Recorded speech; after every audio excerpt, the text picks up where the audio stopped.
మరి ఏ స్థాయిలో అబద్ధాలు ఆడుతా ఉన్నారు వీళ్ళు, ఏ స్థాయిలో వీళ్ళు నెంబర్స్ ప్లే చేస్తా ఉన్నారు అంటే, ఇంతకన్నా ఏదైనా నిదర్శనం ఉందా అని అడుగుతా ఉన్నా.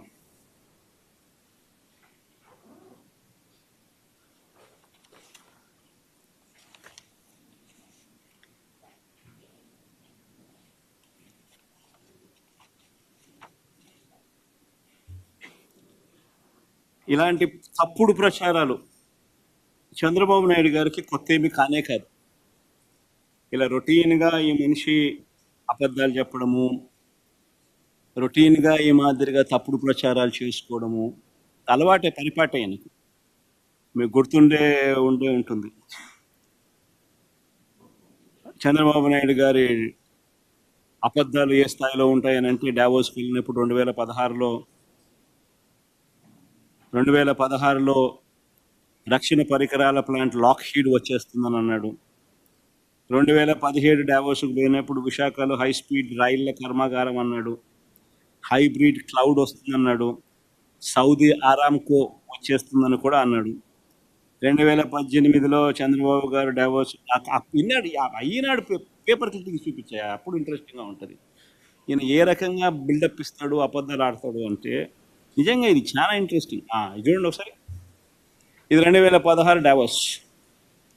ఏపీలో రక్షణ పరికరాల ప్లాంట్ లాక్హీడ్ వస్తుంది. తర్వాత నెక్స్ట్ ఏమమ్మా,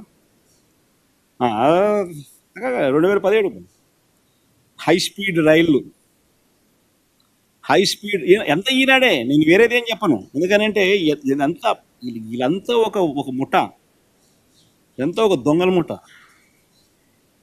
దోచుకో పంచుకో తినుకో, వీళ్ళంతా సభ్యులు. మభ్య పెట్టడం, మోసం చేయడం, అబద్ధాలు ఆడడం వీళ్ళందరికీ పరిపాటు. అందుకని అందరికి తెలియాలి కూడా. 2017లో హైబ్రిడ్ క్లౌడ్, ఇంతకుముందు హై స్పీడ్ రైళ్ళు అన్నాం, దాని ముందు హై స్పీడ్ రైళ్ల కర్మాగారం, తర్వాత హైబ్రిడ్ క్లౌడ్, మన సౌదీ ఆరామ్కు, రాష్ట్రానికి సౌదీ ఆరామ్కు. ఇదంతా 2017. 2018లో చంద్రబాబు గారు డావోస్ వెళ్ళినప్పుడు రాష్ట్రానికి 150 సంస్థలు వస్తాయన్నాడు. అసలు క్వశ్చన్ మార్కులు ఏమి ఉండవు, దాన్ని కనీసం క్వశ్చన్ మార్కులన్నా ఉండవు. ఎక్కడైనా గమనించినా లేదో మీరు, అన్నీ కన్ఫర్మ్ న్యూస్. రాష్ట్రానికి 150 సంస్థలు, రాష్ట్రానికి ఎయిర్ బస్, ఇది ఒక్కటి కొంచెం క్వశ్చన్ మార్క్ పెట్టాడు, సంతోషం. రాష్ట్రానికి అలీబాబా క్లౌడ్ సెంటర్, అది క్వశ్చన్ మార్క్ లేదు, అలీబాబా. 2019లో జనవరిలో కూడా మొన్న పోయాడు, ఎన్నికలు అయిపోక మునుపు. హ్యాపీగా ఏపీకి, రాష్ట్రానికి జెన్పాక్ట్, హ్యాపీగా ఏపీకి జెన్పాక్ట్. ఇది ఈ మాదిరిగా బిల్డప్ ఇవ్వడం చంద్రబాబు నాయుడుకి ఏమాత్రం కొత్తగా. అబద్ధాలు చెప్పడం, మోసం చేయడం. అసలు నాకు ఆశ్చర్యం, ఒకసారి మీ అందరికీ కూడా తెలియాలా, మనందరికీ పిల్లలు ఉండరు. మన పిల్లలకు మనం ఏం చెప్తాం? అబద్ధాలు ఆడకూడదు, మోసం చేయకూడదు,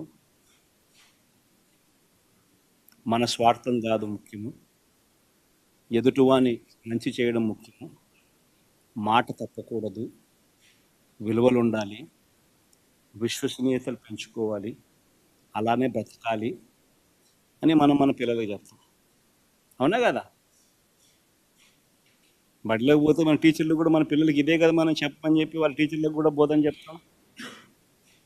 ఇదేగా చెప్పేది. ఒక చంద్రబాబు నాయుడు అనే వ్యక్తి ఒక్కడు మాత్రమే తన కొడుకు దగ్గర నుంచి మొదలు పెడితే తన పార్టీలో ఉన్న ఎవరికైనా కూడా, చిన్న నాయకుల దగ్గర నుంచి పెద్ద నాయకుల దాకా, చెప్పే తీరి అబద్ధాలు చెప్పు, మోసం చేయి, మన స్వార్థమే ముఖ్యం, మన అవసరమే ముఖ్యం, మన స్వార్థం కోసం మనం ఏం చేసినా తప్పలేదు, ఏం మోసం చేసినా తప్పలేదు, అది ఇంకా ఒక ఘనకార్యం అని చెప్పి నేర్పించే వ్యక్తి ఎవరైనా ఉన్నాడు ఈ ప్రపంచంలో అంటే చంద్రబాబు ఒకడే. వెన్నుపోట్లు పొడిచినా తప్పులేదు, సొంత మామనైనా పొడిచినా తప్పేం కాదు. ఎప్పుడైనా ఏ విషయంలో అయినా ఎప్పుడైనా మాట మార్చేసేయచ్చు.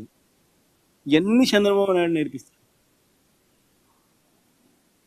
ఇవన్నీ కనిపిస్తూ ఉన్నాయి ఈరోజు మన రాష్ట్ర ప్రజలకు అందరికీ కూడా. ఈరోజు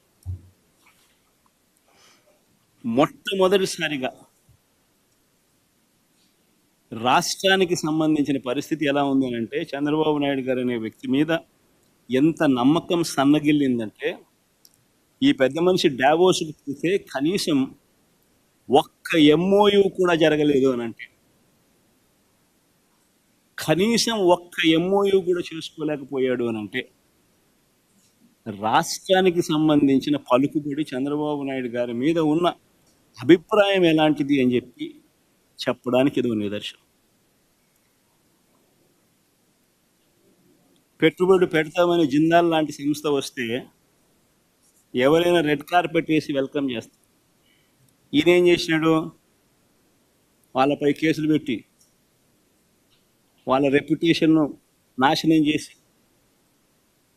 వాళ్ళని భయపెట్టి వాళ్ళని వెళ్ళగొట్టినాడు. ఇదే చంద్రబాబు సమక్షంలో వాళ్ళు మహారాష్ట్రతో ఎంఓయూ చేసుకున్నారు జిందాల్ వాళ్ళు. డావోస్లోనే, అక్కడ వేరే చోట కూడా కాదు.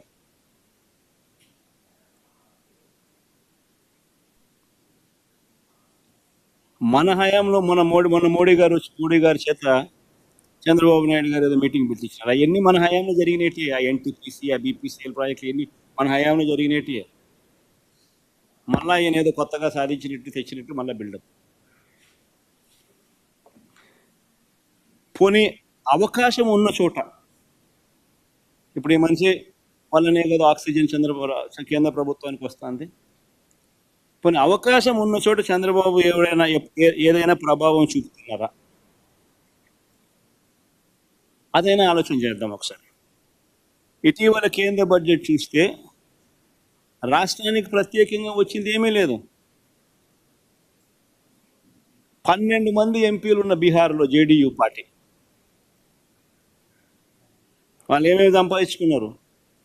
బీహార్కు మకానా బోర్డు, బీహార్కు national institute of food technology, బీహార్కు కోసి వెస్టర్న్ కెనాల్ ఆర్థిక సహాయం, ఒక ఎయిర్పోర్ట్, గ్రీన్ఫీల్డ్ ఎయిర్పోర్ట్,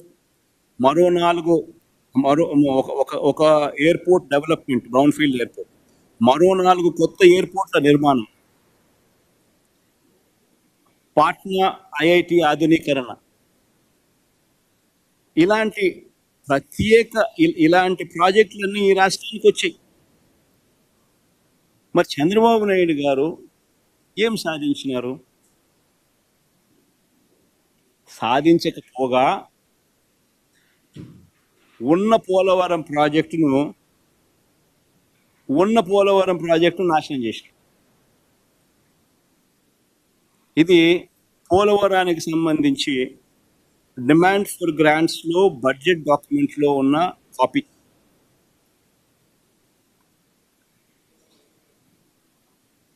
పోలవరం ప్రాజెక్టును and balance central grant for the project limited to 12,157 crores కానీ ఫుల్ స్టాప్ పెట్టింది. Revised cost for completion of the Polavaram irrigation project with water storage up to 41.15 meters అది కట్టడి చేసేస్తాడు.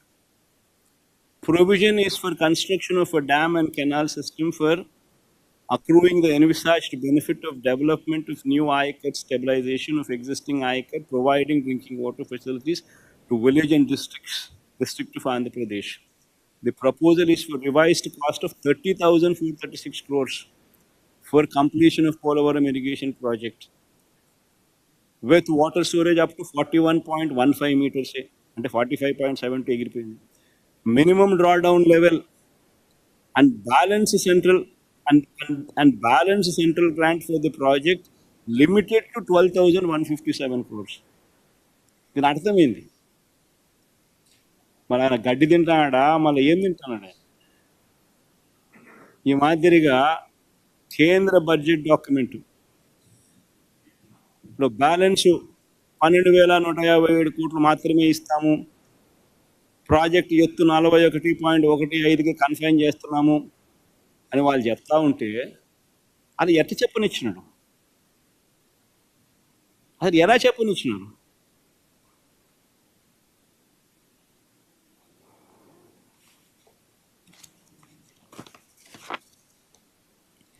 మరి ఇది విధ్వంసం కాదని అడుగుతా ఉన్నా.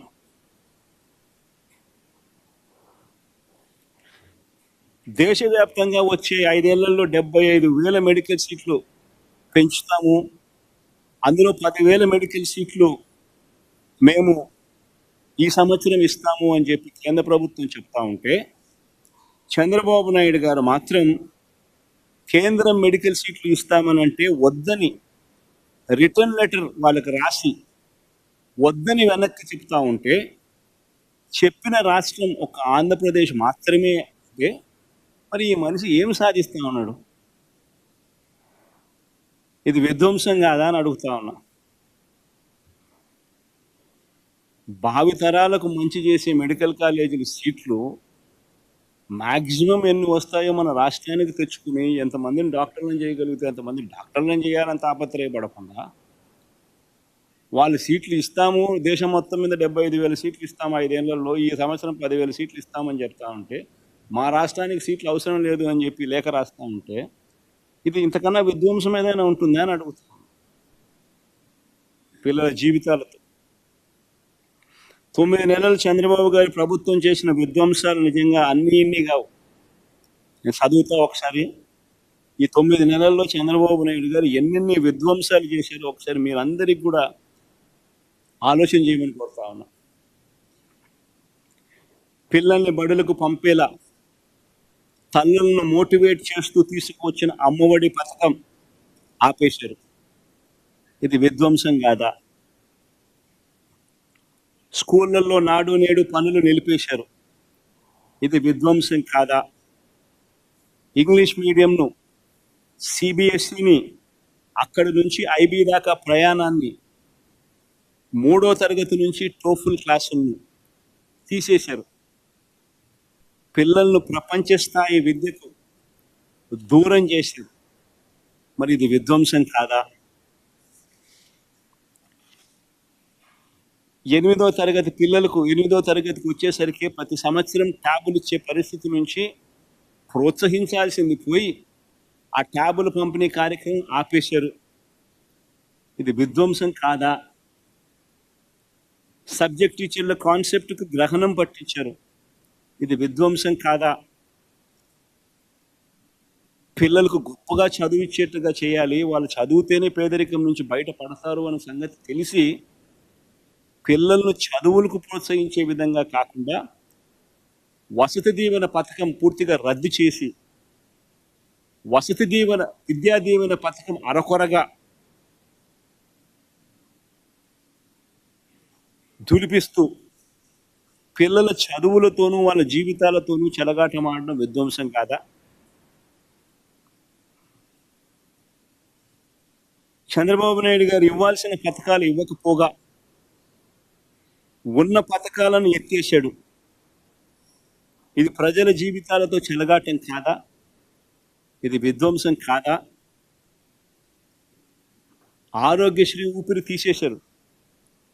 ఆరోగ్య ఆసరా కనపడకుండా చేశాడు. ఈరోజు పేదవాడు ఆంధ్ర రాష్ట్రంలో ఏదైనా అప్పుల పాలు కాకుండా వైద్యం చేయించుకునే పరిస్థితి లేని పరిస్థితిలోకి చంద్రబాబు నాయుడు గారు తీసుకొచ్చాడు. ఇది విధ్వంసం కాదా? రైతు భరోసా నిలిపివేసి రైతులతో ఆడుకోవడం విధ్వంసం కాదా? 0 వడ్డీ తీసేయడం విధ్వంసం కాదా? ఉచిత క్రాప్ ఇన్సూరెన్స్ పథకం రద్దు చేయడం విధ్వంసం కాదా? రైతుల్ని నాశనం చేస్తూ ఆర్బీకే వ్యవస్థను నిర్వీర్యం చేయడం విధ్వంసం కాదా? ఈ క్రాప్ విధానాన్ని రద్దు చేయడం విధ్వంసం కాదా? అక్క చెల్లెమ్మను సైతం చేయూత, ఈబీసీ నేస్తం, కాపు నేస్తం, 0 వడ్డీ, అమూల్ ఇటువంటి పథకాలతో చేయి పట్టుకుని నడిపిస్తా ఉన్న పరిస్థితి నుంచి ఆసరా, ఇటువంటి పథకాలతో చెయ్యి పట్టుకొని నడిపిస్తా ఉన్న పరిస్థితుల నుంచి ఆ పథకాలన్నింటిని రద్దు చేయడం అక్క చెల్లెమ్మల జీవితాలలో విధ్వంసం కాదా? పేదవాడిని తోడుగా నిలుస్తూ, పేదవాడికి తోడుగా ఉంటూ, నేతన్న నేస్తం, మత్స్యకార భరోసా, చేదోడు, తోడు, వాహనమిత్ర ఇవన్నీ కూడా నిలిపివేసి బలహీన వర్గాలకు తీరని ద్రోహం చేయడం విధ్వంసం కాదా?